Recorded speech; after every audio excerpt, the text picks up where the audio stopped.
ब्रह्मा जी ब्रह्मलोक में रहते हैं,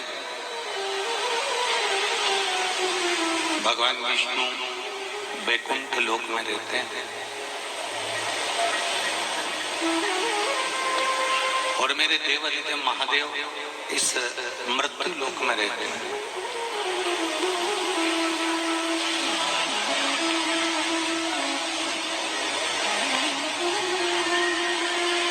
जो मृत्यु लोक में रह रहा है, जो मृत्यु लोक का देवादिदेव महादेव है, जो मृत्यु लोक का देवता है, यदि उनके 3 नेत्र हैं तो शिव महापुराण की कथा कहती है कि संसार में जितने मानव जन्म लेते हैं,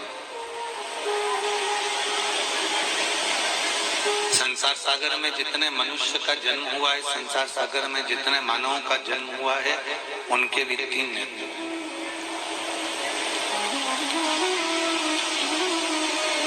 अब आप हो चाहे हम,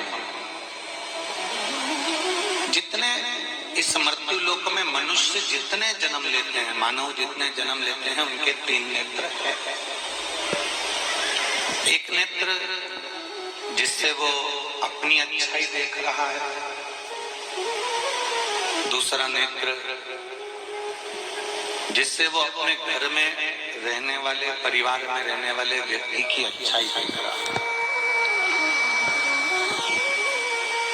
और तीसरा नेत्र प्रत्येक मनुष्य का होता है जिसमें वो प्रत्येक जीव की बुराई ढूंढा करता है, प्रत्येक मानव की बुराइयां देखा करता है।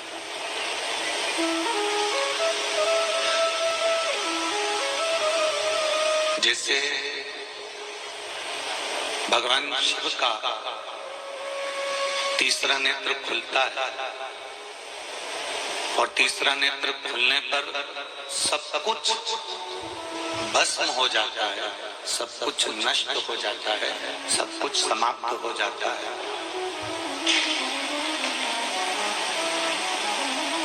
उसी तरह शिव महापुराण की कथा कहती है कि जब हम अपने तीसरे नेत्र का प्रयोग करते हैं, जब हम किसी की बुराई देखते हैं, किसी की निंदा देखते हैं या किसी को हम गलत तरीके से देखते हैं, तो हमारा भी जो अच्छा कर्म है, जो हमने पुण्य करा होता है, जो हमने सत्कर्म करा होता है, जो हमने भजन किया होता है, वो भी हमारा सारा अच्छा कर्म नष्ट हो जाता है। थोड़ा रिटर्न बढ़ा दो, बाकी का ठीक है, केवल रिटर्न बढ़ाओ, बाकी ठीक है।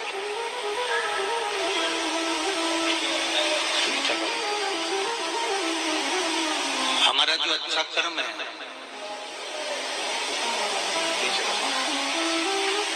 हमारा जो सत्कर्म है, वो नष्ट हो जाता है।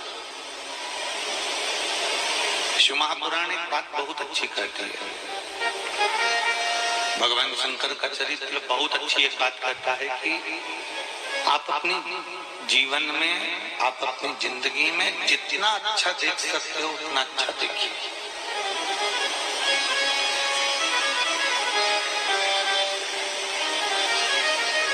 शिव कभी किसी में गलत देखा ही नहीं, मेरे भोले बाबा।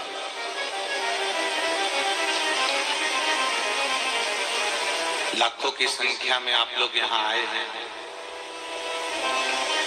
पंडालों में जगह नहीं है, बाहर बैठे हुए हैं।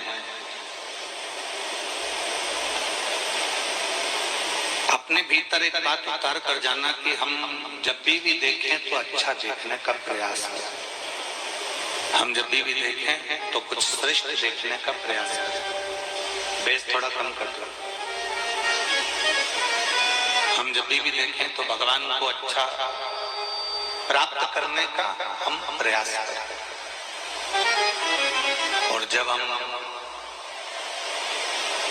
संसार के प्रत्येक जीव में कुछ अच्छा देखेंगे तो हमें अच्छा लगेगा।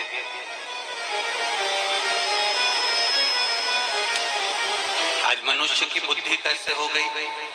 वो कहते हैं ना कि जैसे मोबाइल में जब बहुत सारी चीजें इकट्ठी हो जाती है, मोबाइल में बहुत सारा डाटा इकट्ठा हो जाता है, मोबाइल में बहुत सारी बातें इकट्ठी हो जाती है, मोबाइल में बहुत सारा डाटा एकत्रित हो जाता है, तो उसकी स्पीड बहुत कम हो जाता है।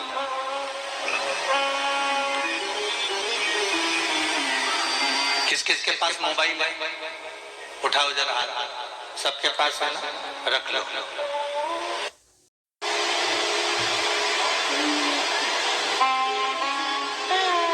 अब आपके पास में मोबाइल है, ज्यादा मैसेज इकट्ठे हो गए, ज्यादा गाने इकट्ठे हो गए,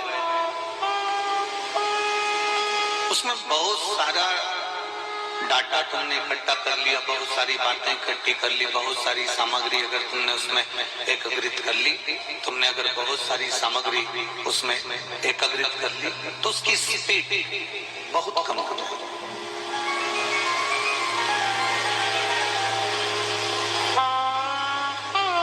उसकी स्पीड एकदम स्लो हो जाएगी।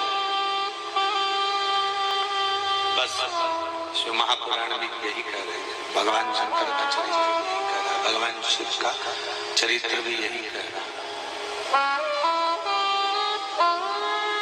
बहुत सारी बातें जब हम मोबाइल के अंदर एकत्रित कर लेते हैं, बहुत सारा डाटा हम भगवान मोबाइल के अंदर एकत्रित कर लेते हैं, तो वो डाटा जब एकत्रित होता है तो उस मोबाइल की स्पीड कम हो जाती है। शिव पुराण भी यही कहते हैं। जितने लोग आस्था चैनल के माध्यम से सुन रहे हो, जितने फेसबुक यूट्यूब के माध्यम से सुन रहे हो, जितने इस कथा के मंडप में, इस कथा के पंडाल में कथा को श्रवण कर रहे हो, एक बात अपने भीतर उतार कर रखना कि मोबाइल में डाटा ज्यादा होता है, मोबाइल में बातें ज्यादा होती हैं, मोबाइल में मैसेज ज्यादा होते हैं, तो उसकी स्पीड कम हो जाती है। उसी तरह हमारे मन में, हमारी बुद्धि में जब बहुत सारा बेकार डाटा इकट्ठा हो जाता है, निंदा किसी ने करी, हमने अपने बुद्धि में रख ली, कोई ने कुछ बोला हमने अपनी बुद्धि में रख लिया, कोई ने कुछ बोला हमने अपनी बुद्धि में रख लिया, कोई कुछ बोला हमने फिर अपनी बुद्धि में रख लिया, ऐसा हमने ढेर सारा डाटा, बहुत सारी बातें अपने मन में और अपने बुद्धि में हमने एकत्रित करके रखा, बहुत सारी।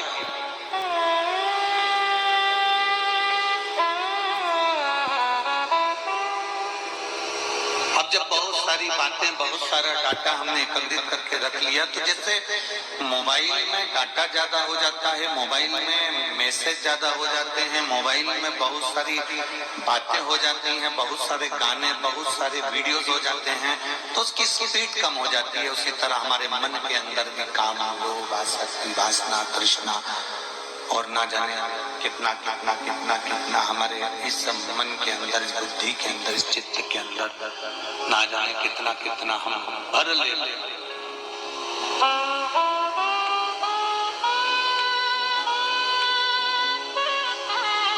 और जब मन के अंदर, बुद्धि के अंदर, हमारे अंदर बहुत सारा डाटा जब एकत्रित हो जाता है, बहुत सारी बातें जब एकत्रित हो जाती है, तो हमारी भी स्पीड कम हो जाती है। स्पीड से मतलब